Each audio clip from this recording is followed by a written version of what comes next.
Ayun guys, testing na natin sa free throw. So, kita nyo naman, wala tayong mintis sa 3 points naman natin testingin guys. Tingnan natin kung ilan ang kaya.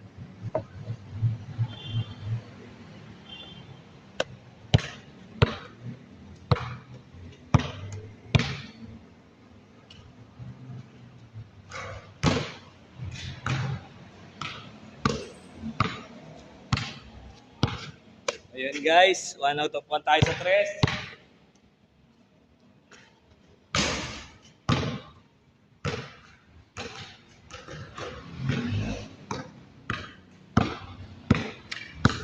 Out of 2.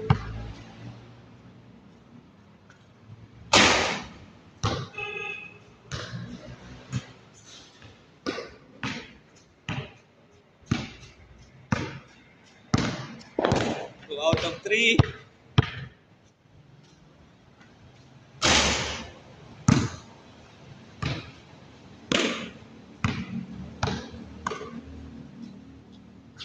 Ayun guys, to 4 lang, 50% lang tayo dun guys. So, thank you sa ano naman.